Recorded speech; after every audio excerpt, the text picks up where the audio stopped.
कहते हैं ना कि 14 सदी के बाद क्या होगा, यानी कलयुग के बाद क्या होगा।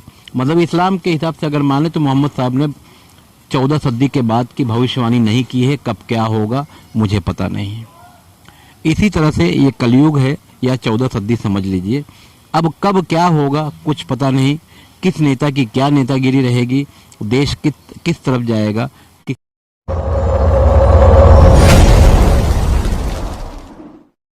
नमस्कार, आदाब। साल 2021 खत्म होने को है। साल 2021 ने इस दुनिया में क्या क्या देखा, आज उसी पर बात करते हैं। और ख़ासकर हमारे मुल्क हिंदुस्तान ने क्या क्या देखा, उसी पर बात करते हैं। अगर सारी बातों का निचोड़ निकाल लिया जाए पहले ही, तो हमारे मुल्क में कुछ भी अच्छा देखने को, सुनने को और समझने को मिला नहीं। बहरहाल कहीं जाइएगा मत। भारत शक्ति समाचार सब्सक्राइब कीजिएगा, शेयर कीजिएगा और लाइक कीजिएगा। साथ ही कमेंट भी कीजिएगा कि आपको ये वीडियो या हमारे चैनल पर और जो वीडियोस हैं कैसे लगते हैं। 2021 यूँ समझ लीजिए कि जैसे अक्सर हम आम भाषाओं में कहते हैं कि आज का दिन अच्छा है, कल न जाने क्या होगा। इसी तरह से 2021 समझ लीजिए कि जो कुछ भी बीता अच्छा ही बीता।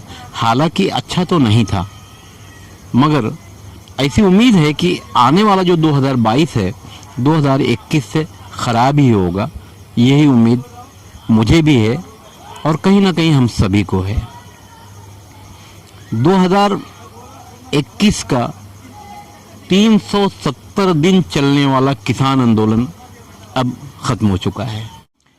भारत की आज़ादी के बाद कलकत्ता के एक प्रोग्राम में जब लता मंगेशकर ने वो गीत गाया था, जिसे गाकर आज भी लोगों को सुनाया जाता है या लोग सुनते हैं, तो अक्सर लोगों की आंखों में आंसू आ जाता है। ऐ मेरे वतन के लोगों ज़रा याद करो। इसकी बात कर रहा हूँ। इतनी खुशी थी भारत की आज़ादी को लेकर कि जब लता मंगेशकर ने ये गीत कलकत्ता के उस स्टेज पर गाया था, तो जवाहरलाल नेहरू जैसे लोगों की आंखों में आंसू आ गया था। न जाने हमारे कितने लोग शहीद कर दिए गए, मार दिए गए भारत की आज़ादी के लिए। उन्हें लूट लिया गया, बेघर हो गए। शक्कर 1 रुपये किलो थी और आज़ाद भारत में अब शक्कर क्या भाव है, ये छोटी सी मिसाल है।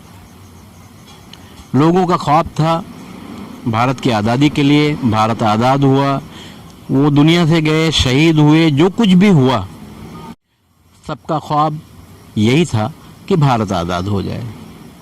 मैंने भारत की आज़ादी का वो दौर तो नहीं देखा है, मगर जहाँ से मैंने भारत को देखा है वहाँ से अब तक पस्ती की तरफ ही हमने रॉकेट बना लिया, जहाज बना लिया, बढ़ रहा है, साल बीत रहा है, लोग परेशान हो रहे हैं। बहरहाल 2021 की अगर बात करते हैं तो 2021 एनआरसी का मामला देख लीजिए, लोग उसमें परेशान रहे।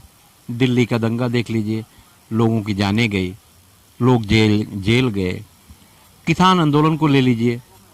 किसान आंदोलन हालांकि आज़ाद भारत के इतिहास का एक ऐसा आंदोलन किसान आंदोलन है जिसमें सरकार ने किसानों की बात को माना है, वरना हमेशा किसानों के साथ गलत ही होता रहा है। किसानों के विकास, किसानों के डेवलपमेंट के बारे में बहुत कम होती रही है। मगर ये बात सबको पता है कि ये किसान ही हमारा अन्नदाता है। कोई कहता है सरकार झुक गई, कोई कहता है किसान खुश हैं, कोई कहता है किसानों के आंदोलन की मेहनत का नतीजा है जो सरकार झुक गई। बहरहाल हम सब हैं तो एक ही, कभी सरकार झुके कभी जनता झुके, मिलकर देश को चलना और चलाना है। मगर आने वाले दिनों के लिए जो खतरा सामने दिखाई दे रहा है हमारे देश में, हालांकि अंग्रेज भी इस बात से बचते थे, थोड़ा सा अगर इतिहास में जाएंगे तो अंग्रेज़ों ने हिंदू मुसलमानों को लड़ाने में देर की। वो जानते थे कि अगर इनको अभी लड़ा देंगे तो मसला बढ़ जाएगा और हमारा रहना मुश्किल हो जाएगा। लड़ाया उन्होंने हिंदुओं को, मुसलमानों को, और देश को आज़ादी का एक नारा देकर देश से चले गए और अब हम लड़ रहे हैं। राम जन्मभूमि बाबरी मस्जिद का मामला पूरी दुनिया के सामने है। न जाने कितनी संपत्तियां देश में बर्बाद हो गई, लोग मारे गए, लोगों के ऊपर केसेस चल रहे हैं, मगर नतीजा कुछ नहीं और फैसला भी आ गया। फैसला देने वाले जज साहब भी पार्लियामेंट की उस कुर्सी पर पहुंच गए जहां से पूरे देश को न्याय देने के लिए ऐलान किया जाता है। बहरहाल इस तरह की अलग अलग बातें हैं, मगर फिलहाल हमारे देश में हिंदू मुस्लिम का जो आपस का टकराव है, कहीं नमाज को रोकने के लिए, कहीं मस्जिद को तोड़ने के लिए कि यहाँ मंदिर थी, इस तरह का जो एक मामला ये 2021 में देखने को मिल रहा है। जैसा गुड़गांव, जिसका अब नया नाम गुरुग्राम है, हर जुमा को वहाँ मसला हो रहा है, लोग नमाज पढ़ने के लिए जा रहे हैं और पीछे से जय श्री राम के नारे लगाए जाते हैं। नारा लगाना एक अलग चीज़ है, नमाज पढ़ना, मंदिर में पूजा करना, ये अलग चीज़ है। बहरहाल उत्तर प्रदेश का जो चुनाव है वो इस देश को कहाँ ले जाएगा समझ के बाहर है। जम्मू कश्मीर की फ़िलहाल की घटना देखिए, सामने है। हमारे 3 जवान, जिन्हें गोलियां तो कई लोगों को लगी थी, मगर हमारे 3 जवान शहीद हो गए। आतंकवादियों की गतिविधियों के कारण जम्मू कश्मीर में आए दिन हमारे जवान मारे जा रहे हैं। और ख़ास बात ये होती है कि जब हमारे देश में किसी राज्य में चुनाव होता है, उसी वक्त हमारे जवान क्यों मारे जाते हैं, इसके पहले पुलवामा की घटना देश के सामने है। बहरहाल नेताओं की जो नेतागिरी चल रही है, हिंदू मुस्लिम लड़ाओ और राज करो, यही काम अंग्रेज हमें देकर गए हैं और आज हम वही काम कर रहे हैं। ऊपर से सोने पर सुहागा, सऊदी हुकूमत ने जमात पर पाबंदी लगा दी, यानी तबलीगी जमात पर। तबलीगी जमात का मतलब लोगों को इस्लाम की दावत देना, अच्छे रास्ते पर लाने की बात करना और उन्हें मस्जिदों की तरफ बुलाना। तबलीगी जमात का यही काम है।